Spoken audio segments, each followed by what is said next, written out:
आप जानते ही एक ऐसा इंसान है, विलक्षण के बारे में तो खैर मैंने क्या बोलना, पूरी दुनिया बोलती है। वो किस तरह का करप्ट इंसान है जो एक इंसान के साथ रह के कब किस मोड़ पे आके दगा कर जाए किसी को नहीं पता।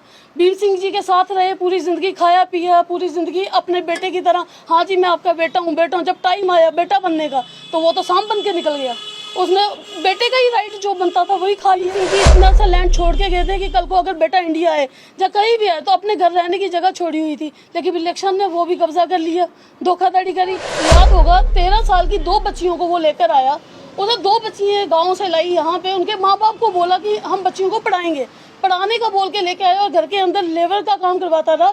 3 साल बाद क्या होता है, एक बच्ची उसकी बहन के घर में जो बेटी थी उसकी फांसी लग के कहते कि मर गई, पता नहीं गॉड नोज हुआ क्या, वो भगवान को ज़्यादा पता होगा, लेकिन होता ये है कि उसकी डेथ हो जाती है। और दूसरी वाली जो 3 साल उन्होंने अपने घर में रखी पर्सनल अपने काम के लिए, बाद में 3 साल बाद उन्हें निकाल दिया जाता है और ना उसको कोई चार्जेस दिए जाते हैं, ना कुछ बोल देते हैं जी हाँ जी चोर। 4 बच्चे एक बंदे के लगे और वो खुलेआम बैठा लोगों को धमकाता हो, खुलेआम लोगों को चैलेंज करता हो, कोई मजाक तो नहीं है। जैसे कि आप सबको पता है कि हमने विलक्षण जी के उपलक्ष्य में रखी हुई है, क्योंकि उन्होंने थोड़े दिन पहले हम लोगों ने उनके घर के बाहर जाके एक प्रोटेस्ट करा था। लेडीज़ हमारे साथ काफ़ी मात्रा में गई हुई थी और सब प्रेस जितने भी कर्मी हैं आप सबको पता होगा कि किस उपलक्ष्य में हम लोगों ने ये वार्ता रखी थी। जैसा कि आप सब जानते हैं कि हमारे जो भीम सिंह जी स्वर्गीय इस टाइम दुनिया में नहीं है, उनकी माला जी धर्मपत्नी, उनकी जो लैंड है सिद्धरा में, उसके रिलेटेड हम लोग अंकित के बिहाफ पे वहाँ पे गए थे और हम लोगों ने वहाँ जाके उनसे मतलब यही बात बोली थी कि जो उसकी लैंड बनती है, भीम सिंह जी की जो अपनी मालकी है, जो उनके राइट बनता है, उनके बेटे को दिया जाए।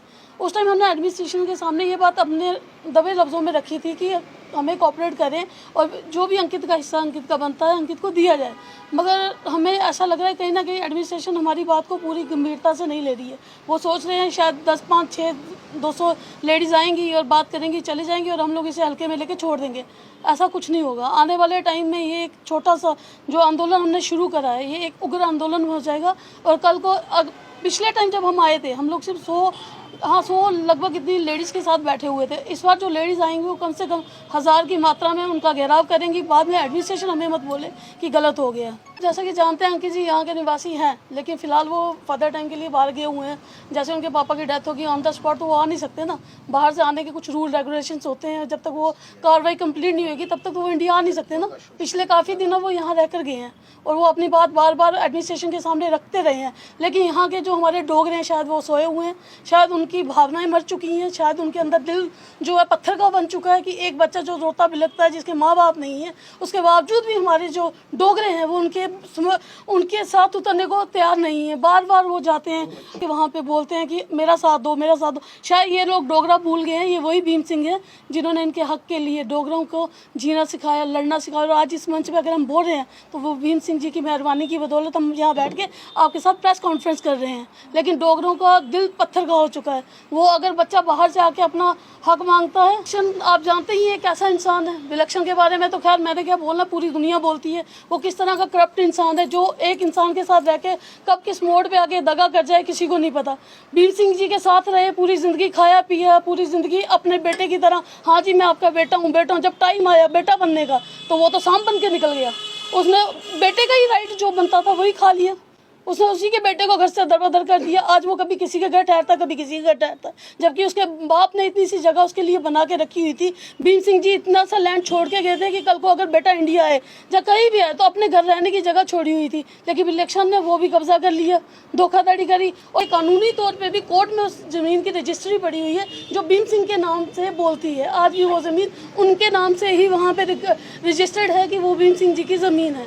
उसके बावजूद भी गवर्नमेंट उस चीज़ को लेकर कोई अपना इंटरेस्ट नहीं दिखा रही है कि बच्चा बाहर से आ रहा है, बार बार मांग कर रहा है कि उसकी ज़मीन उसे दिलाई जाए। लेकिन विलक्षण एक ऐसा चोर है जिसके बारे में बोलते हुए भी शायद चोर भी घाम जाए। वो एक मतलब आपको याद होगा 13 साल की 2 बच्चियों को वो लेकर आया। उसे 2 बच्चियाँ गाँव से लाई यहाँ पे, उनके माँ बाप को बोला कि हम बच्चियों को पढ़ाएंगे, पढ़ाने का बोल के लेके आए और घर के अंदर लेबर का काम करवाता था।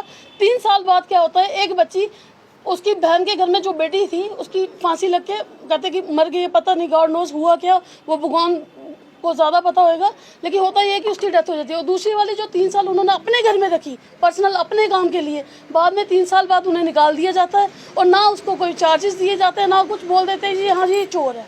सर हमारी अपील एडमिनिस्ट्रेशन से बार बार एक ही चीज़ की रही है कि कम से ज़्यादा अगर नहीं कर सकते उसे गिरफ्तार तो कर सकते हैं। 4 पर्चे एक बंदे के लगे और वो खुलेआम बैठा लोगों को धमकाता हो, खुलेआम लोगों को चैलेंज करता हो, कोई मजाक तो नहीं है। कोर्ट एक ऐसी एडमिनिस्ट्रेशन मतलब एक ऐसी चीज़ है, अगर जब कोई भी बंदा कोर्ट में पहुंचता है, जब कोर्ट में किसी भी चीज़ का हियरिंग स्टार्ट होती है, सबसे पहले कानूनी तौर पे उस बंदे की गिरफ्तारी होती है। जब उस बंदे को 4 पर्चे होने के बावजूद इलेक्शन जब खुलेआम घूम रहा है, तो आप समझ सकते हैं ये हमारे समाज के लिए कितना बड़ा खतरा है। आज इसने अंकित के साथ ऐसा करा, कल कोई किसी और के साथ भी कर सकता है। लोगों की ज़मीनें कब्जा करना इसका तो एक हैबिट हो गई है।